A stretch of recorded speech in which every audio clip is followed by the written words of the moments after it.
ہوں، یہ میں نے آپ کو ایک تصویر بھیجی ہے، یہ ذرا شیئر کیجیے میں، تاکہ نا اپنے اس ٹاپک کو نا، قرآن کو کھو دینے والی بات کو نا ذرا کمپلیٹ کر لوں، اور ہانیہ بھی سن لے یا باقی دوست بھی سن لے۔ دوستوں، اگر آپ کو مائنورٹیز کے غریب بچے جو اپنی کتابیں، یونیفارم یا ایجوکیشن حاصل نہیں کر پاتے غربت کی وجہ سے، اگر آپ ان کی مدد کرنا چاہیں تو آپ ان کی مدد کر سکتے ہیں www.patreon.com جماعت حق پر جا کر ان کو ضرور مدد کریں، ٹھیک ہے جی۔ اچھا، یہ دیکھیں آپ، میں نے نا یہاں پہ کچھ عربی میں لکھا ہے۔ آپ نے یہ مشہور بات سنی ہوگی کہ قرآن جو ہے بغیر نقطوں کے تھا اور بغیر زیر زبر کے تھا، بغیر اعراب جی کے تھا، جی ٹھیک ہے۔ جو ہم نے صحیح آج جو ہے نا، ہمیں یہ عذاب کی وجہ دو چیزیں بتائی تھی، ایک قرآن کا کھو جانا اور ایک قرآن کے خلاف کھڑے ہو جانا، جی ٹھیک ہے۔ تو یہ میں کھو جانے والی بات کو مکمل کرنا چاہتا ہوں کہ صحیح مسلمانوں کا عقیدہ کیا ہے کہ قرآن جو شروع میں تھا حضرت محمد کے دور پہ، نہ اس پہ نقطے ہوتے تھے اور نہ اس پہ زیر زبر ہوتی تھی۔ تو میں نے یہ ایک لفظ لکھا ہے، مثلا آپ فرض کر لو کہ یہ با الف با ہے، ہوں ٹھیک ہے۔ یہ صحیح پہلا با ہے تو دوسرا تا ہوگا، سا ہوگا، نون الف نہ ہوگا اور یا ہوگا، ٹھیک ہے۔ صحیح اگر نقطے نہ ہوں، آپ کو میری بات سمجھ آ رہی ہے نا؟ اگر بالکل نقطے آ نہ ہو تو پتہ نہیں چلتا با کیا ہے، تا کیا ہے، سا کیا ہے، نا کیا ہے، یا کیا ہے، ایگزیکٹلی حروف کا نہیں پتہ چلے گا۔ حروف کا پتہ نہیں چلے گا۔ تو اگر قرآن اس طرح تھا تو بھائی پھر ہے نا، جائیں تو جائیں گے، اگر با کی جگہ تا کہہ دیں تو کیا فرق پڑتا ہے؟ صحیح یہ نقطے تو حجاج بن یوسف نے لگائے نا، عراب بھی اس نے لگائی، ٹھیک ہے، وہ نبی تو صحیح نہیں تھا۔ صحیح قرآن پہ نقطے نہیں تھے، عراب نہیں تھے، تو بھائی کنفیوز تو خود ہی ہونا نا، جب آپ کے پاس اصل چیز ہی نہیں ہے۔ بالکل صحیح تو تو یہ ایک لفظ ہے صرف، اس کو آپ کچھ بھی لکھ سکتے ہیں، یہ با بھی پڑھ سکتے ہو، اس کو تا بھی پڑھ سکتے ہو، یا بھی پڑھ سکتے ہو، نا بھی پڑھ سکتے ہو، سا بھی پڑھ سکتے ہو۔ تو بھائی جب نقطے نہیں تھے، زیر زبر نہیں تھے، تو ہمیں کیا پتا یہ با ہے یا تا ہے؟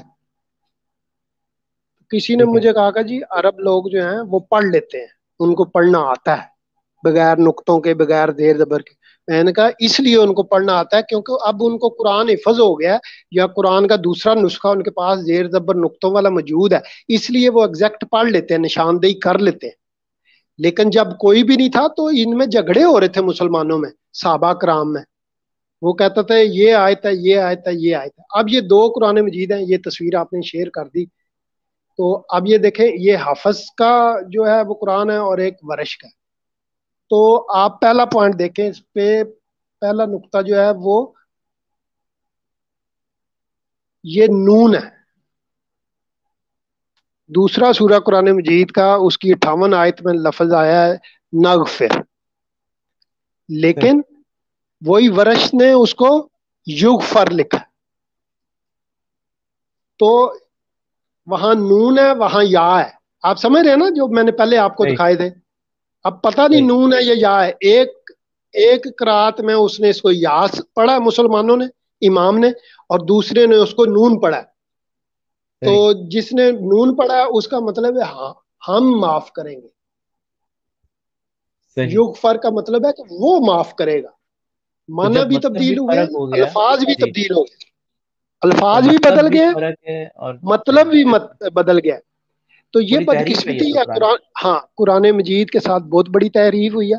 قرآن مجید کا اصل نسخہ نہ ہونے کی وجہ سے اتنی زیادہ تحریف ہوئی ہے کہ اب بیچارے جو ہے نا مسلمان جو ہے وہ پریشان ہے۔ آدھی دنیا میں حفظ کا جو ہے وہ پڑھا جا رہا ہے، ورش کا پڑھا جا رہا ہے، تو جی یہ جو ہے نا پریشان ہے اور کنفیوز ہے۔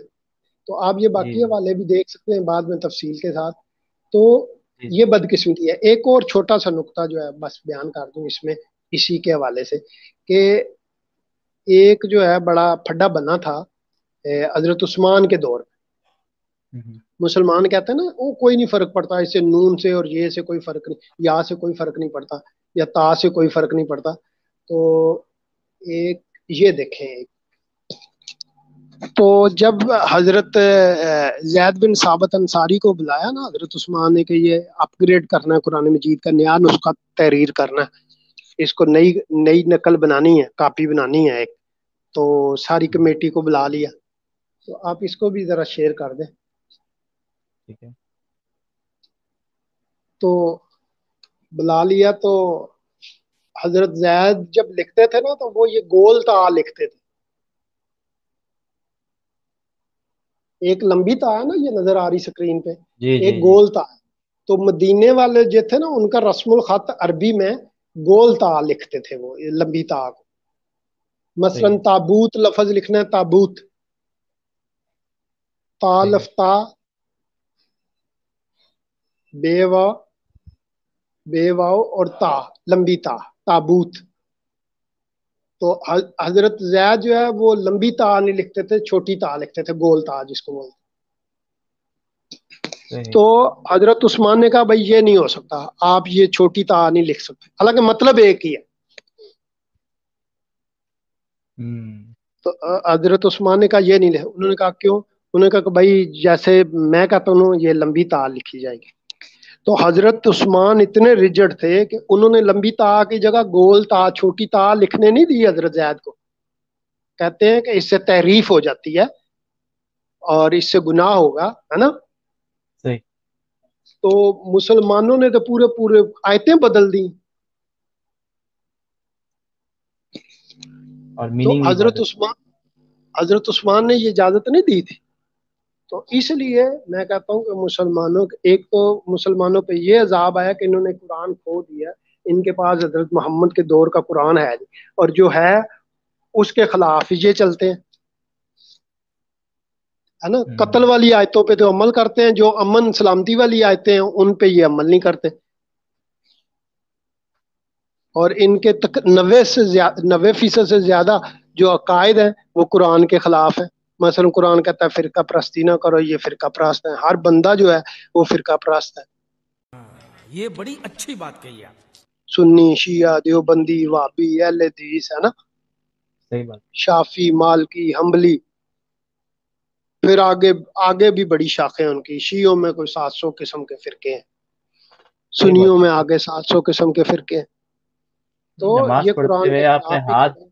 پورے پیٹ پہ نہیں رکھے، سینے پہ رکھ لیے تو آپ کافر ہو گئے. ہاں ایک بولے ایسے گا ہی آپ نے نیچے رکھنے ہیں، وہ کہیں گے ستنجا آپ آپ نے کافر. ایسا کرنا ہے، سردیوں میں ستنجا جی. ایسا کرنا ہے، گرمیوں میں ایسا کرنا ہے نا. روزے میں اگر آپ لکڑی یوز کر رہے ہیں، روزہ رکھا ہوا ہے، آپ نے لکڑی آپ کے جسم کے اندر چلی گئی ہے نیچے سے،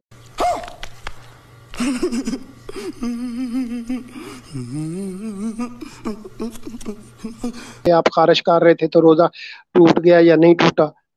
بھائی کدھر لکڑی کو لے کے جا رہے ہو یار، خدا کا خوف. تو پھر ایک نے کہا کہ جی اگر گیلی لکڑی واپس نکلی ہے، گیلی ہو گئی ہے تو وہ روزہ ٹوٹ گیا، اگر گیلی نہیں نکلی تو روزہ بچ گیا.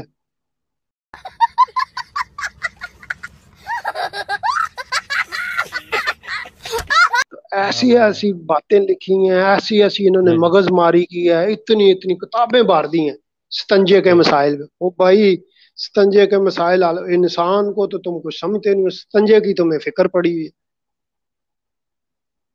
چھوٹے صحیح بات. بچے کا انسان کو پیشاب جلا دیا پاک ہے یا ہمارا ناپاک ہے نا. ہاں اونٹ کا پیشاب کیسا ہے، بکری کا پیشاب کیسا ہے، وہ ڈھیروں کتابیں لکھ دی ہیں نا. جی. اور بیچارے ہندوؤں کے پیچھے پڑے رہتے ہیں کہ یہ گائے کا پیشاب پیتے ہیں. ہاں پہلے اپنے گریبان میں تو دیکھ لو، آپ کو یو نو اس کا اونٹ کا پیشاب باقاعدہ پیتے ہو. سعودیہ میں تو کیمل یورین بکتا ہے نا، دکھتا ہے. جی جی بڑی بالکل، باٹلز کے بہترین ساتھ. پیکنگ میں ملتا ہے وہاں پہ. اور یہ صحیح بات. وہ ان کا عقیدہ ہے کہ ہم یہ پیئیں گے تو یہ اس سے ہمیں شفا ملے گی، ہم صحت مند رہیں گے. جیسے ہندو اگر گائے کا دودھ پیتے ہیں تو یہ اونٹ کا پی کے خوش رہتے ہیں. واہ. تو ان فرق تو دونوں کوئی بھی قوموں نے نہیں ہوا ہے. مسیحوں پہ بڑا ظلم کیا ہے، ہندوؤں نے جی بھی جی. اور مسلمانوں نے بھی. اور دیکھو دونوں ہی جو ہے نا دودھ پینے والی قومیں. بالکل بالکل بالکل.